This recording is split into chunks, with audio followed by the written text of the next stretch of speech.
తాజా అంశాన్ని చూస్తున్నాం. కోనసీమ జిల్లా రాయవరంలో బాణసంచా పేలుడుపై దర్యాప్తుకు ప్రభుత్వం ఉన్నత స్థాయి కమిటీని ఏర్పాటు చేసింది. మరింత సమాచారం మా ప్రతినిధి వెంకటరమణ అడిగి తెలుసుకుందాం. వెంకటరమణ, ఈ ఉన్నతాధికారుల కమిటీలో ఎవరెవరు సభ్యులుగా ఉండనున్నారు?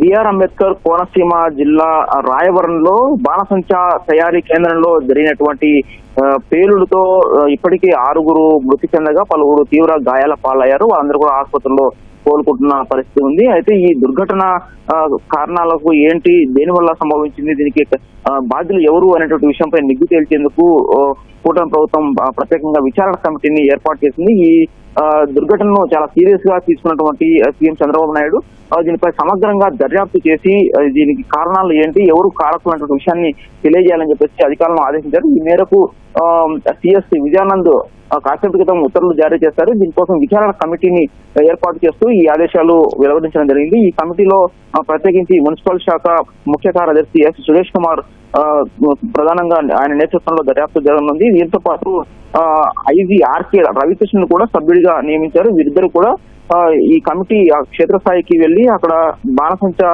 తయారీ కేంద్రానికి వెళ్లి దుర్ఘటన జరిగినట్టు ప్రాంతంలో పర్యటించి ఆ దుర్ఘటనకు కారణాలేంటి, పేలుడుకు కారణాలేంటి అనే విషయాన్ని సమగ్రంగా దర్యాప్తు చేయనున్నారు.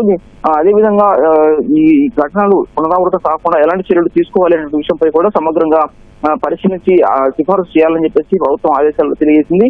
ఈ దుర్ఘటనకు బాధ్యులు ఎవరనే విషయాన్ని కూడా సమగ్రంగా దర్యాప్తు చేసి తేల్చాలని చెప్పేసి ప్రభుత్వం ఆదేశాల్లో ఈ కమిటీకి సూచనలు చేయడం జరిగింది. ఈ వారంలోగా అధ్యయన నివేదికను ప్రభుత్వానికి సమర్పించాలని ఆదేశాల్లో స్పష్టం చేశారు. ఈ కమిటీకి సహకరించాలని చెప్పేసి కోనసీమ జిల్లా కలెక్టర్ అలాగే ఎస్పీకి కూడా ప్రభుత్వం ఆదేశాలు స్పష్టం చేసింది. అయితే ఈ దుర్ఘటన చాలా విస్మయం వ్యక్తం చేసిందని చెప్పేసి దీనివల్ల ఇలాంటి ఘటనలు పునరావృతం కాకుండా చర్యలు తీసుకుంటామని చెప్పేసి రాష్ట్ర ప్రభుత్వం ఇప్పటికే స్పష్టం చేసినటువంటి నేపథ్యంలో ఈ కమిటీ ఏర్పాటు చేసి ఇకపై రాష్ట్రంలో పలు ప్రాంతాల్లో జరుగుతున్నటువంటి ఈ బాణసంచా తయారీ కేంద్రాల్లో నిర్దిష్టంగా ఎలాంటి భద్రతా చర్యలు తీసుకోవాలి అనేటువంటి విషయంపై కూడా సమగ్రంగా దర్యాప్తు చేసి తగిన సిఫార్సులు చేయాలని చెప్పేసి కూడా ఈ కమిటీని ఆదేశించడం జరిగింది. ఈ మేరకు ఈ తయారీ కేంద్రాల్లో ఎలాంటి చర్యలు తీసుకోవాలి అనేటువంటి విషయంపై కూడా ఎస్ఓపిని సిద్ధం చేసి తగిన నివేదికను కూడా ఈ కమిటీ రాష్ట్ర ప్రభుత్వానికి వారంలోగా సమర్పించడానికి తదుపరి ఈ ఘటనకు సంబంధించినటువంటి బాధ్యులు సహా అలాగే ఇతర కేంద్రాల్లో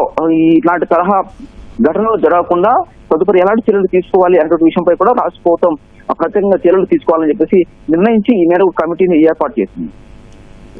ధన్యవాదాలు రమణ.